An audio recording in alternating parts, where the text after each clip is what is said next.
Welcome to today's presentation. My name is Dr. Brianne Callanan, and I am your host today on behalf of Health Buddha. Joining us today is Dr. Sarah and Dr. Aliyah.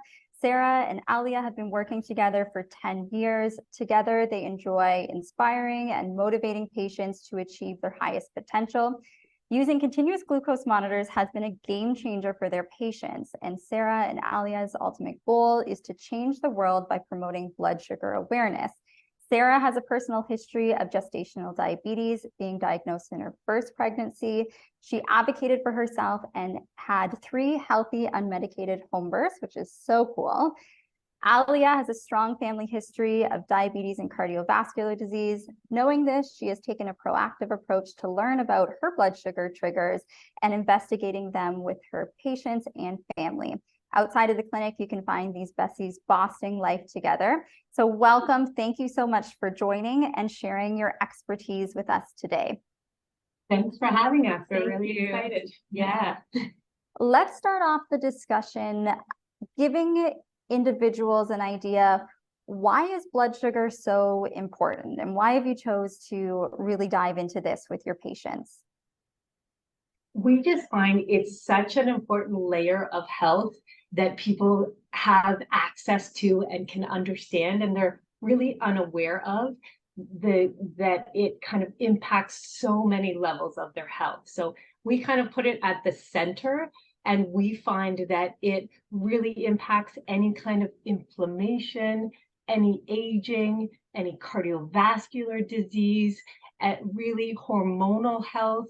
All hormones are regulated better when we have proper blood sugar control. So all of those are super important in terms of blood sugar is kind of at the center, and really, like, even over the course of the pandemic and the few years of, like, we have a crisis of metabolic health, and really understanding metabolic health, I think, is the key for overall immune health, mental health, and healthy aging. And to add to that, even just like inflammation, having imbalanced blood sugar is a key driver for inflammation. So we find that this single health metric and measure touches on and is connected to so many other factors that we're finding we're working with this and we're seeing wonderful changes. So we've decided to really focus on that in our practice right now. And do you find that many individuals that come to you are coming to you for one symptom and are completely oblivious, or they just don't know that they have blood sugar issues? Yeah, a lot of the time, I'd say a lot of the time we will look at blood work, and it's just funny, the more that we do this, the more our blood sugar and more people kind of have rising hemoglobin A1C levels. And I just find it fascinating lately that lots of doctors are kind of dismissive when they're in this pre-diabetic phase.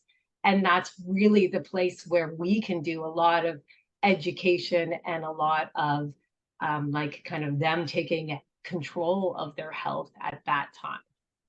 It's a lot easier to reverse it when you're in that at-risk category, that pre-diabetes category, versus waiting, for sure.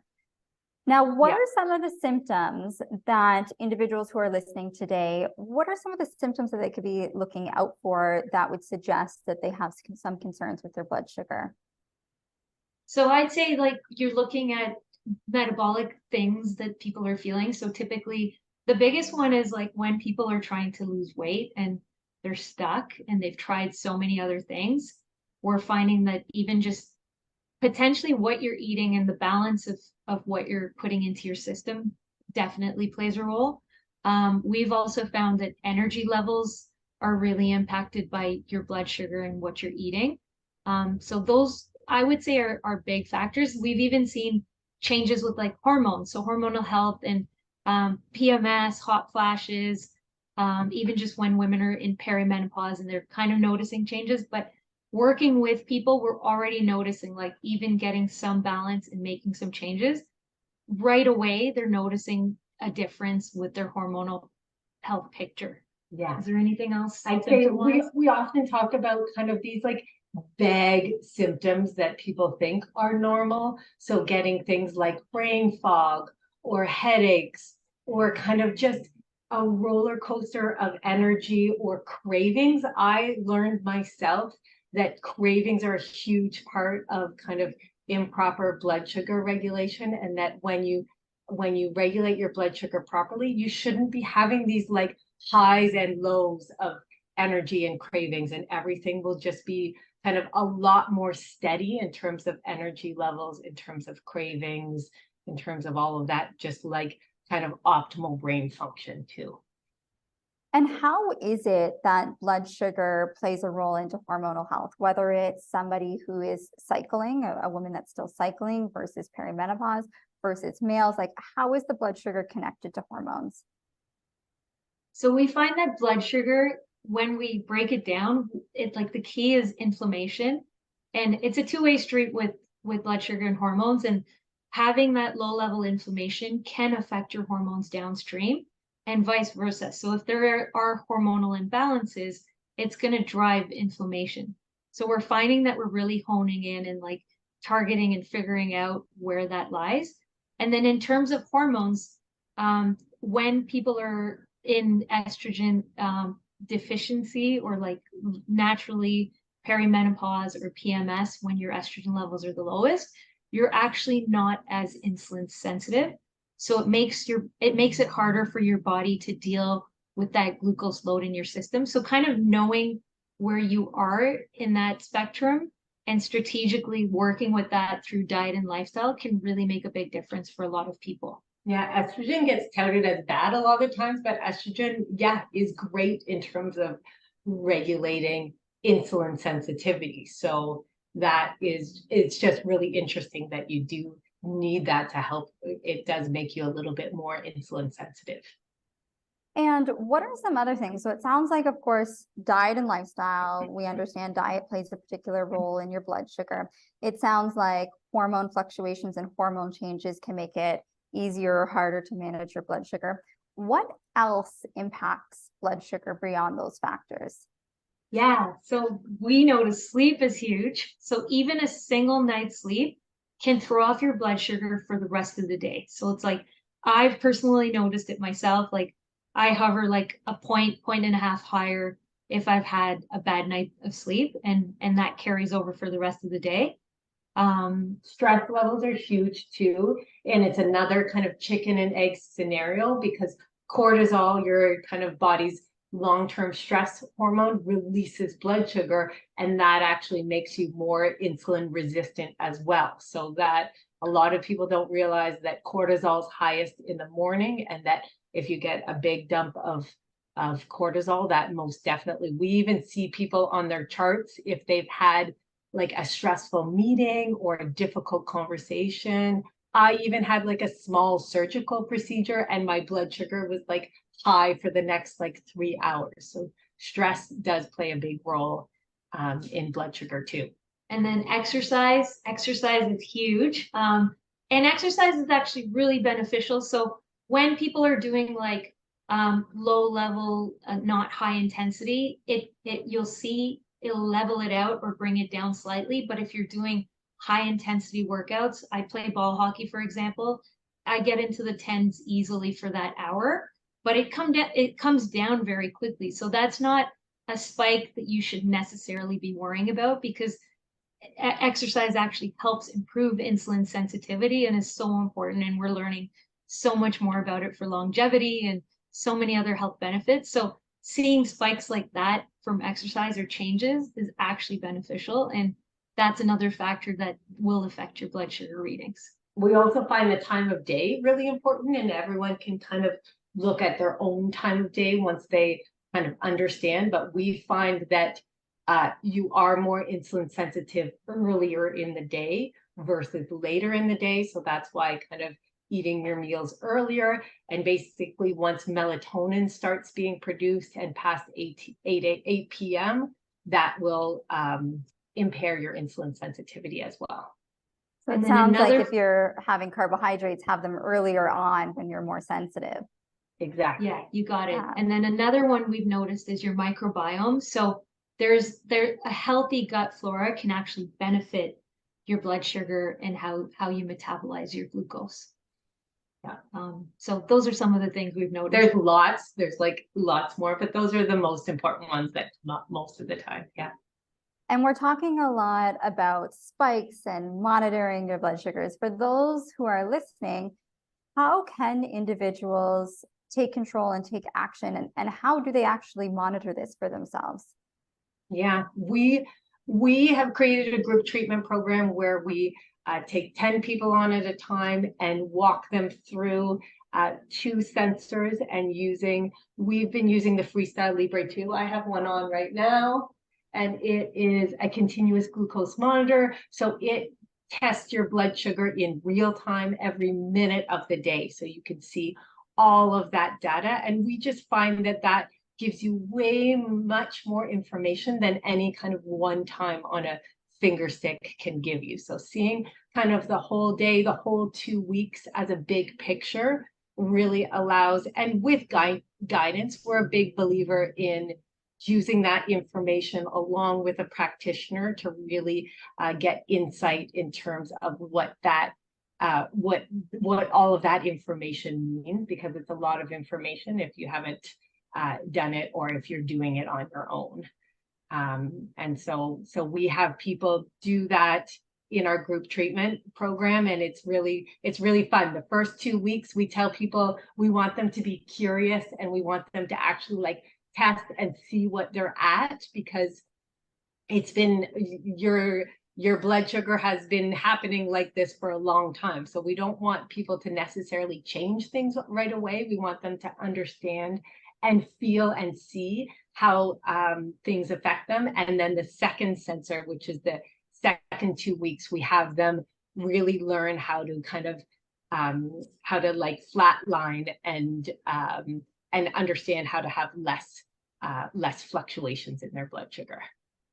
And I love that you're supporting patients through the process, because one of the things is this is a great tool and it provides information, but a tool without education and context, like the exercise example, can be confusing for individuals. Like, why is my blood sugar high in the morning? Why is it high after exercise? So I think that additional support is really, really valuable. Oh, definitely. And we're finding like not just what you're eating, but with the sensor, you can also see the impact. That's how I know, like when I sleep poorly, my numbers are off that rest of that day, maybe even more. But you can actually see the other factors in those numbers and put context to it. And it's really hard if you're just looking at it without any sort of tracking.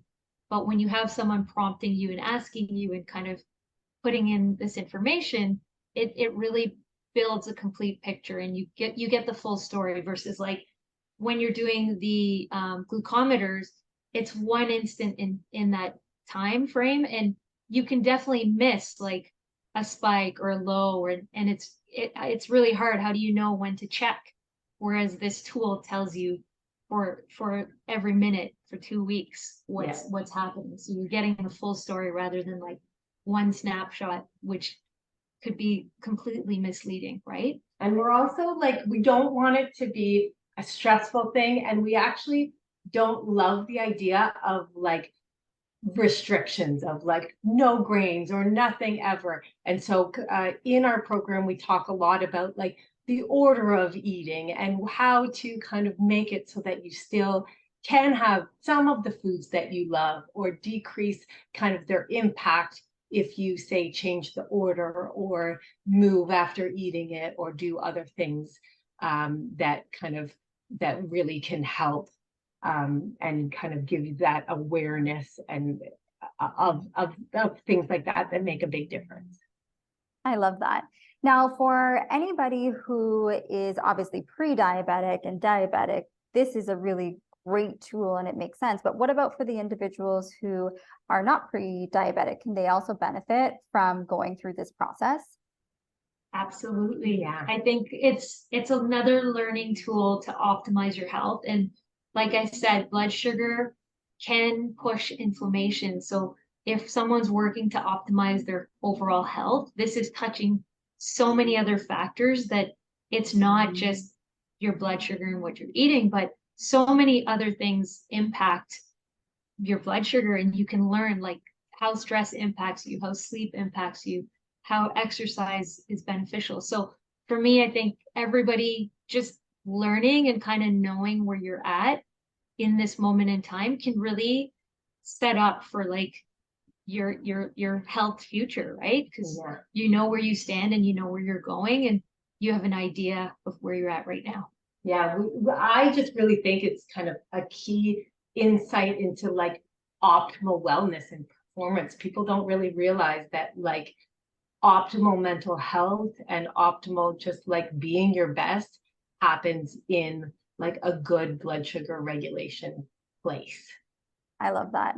And it sounds like it's a learning opportunity for the individual too, because somebody might be very sensitive to missing out on a little bit of sleep, whereas other individuals may be more sensitive to stress, right? Or maybe they respond better to one type of exercise versus another. So you can really develop a unique, precise plan for you, which may actually change over time as your hormones begin to change or your insulin sensitivity change. So is this something that individuals can repeat over time?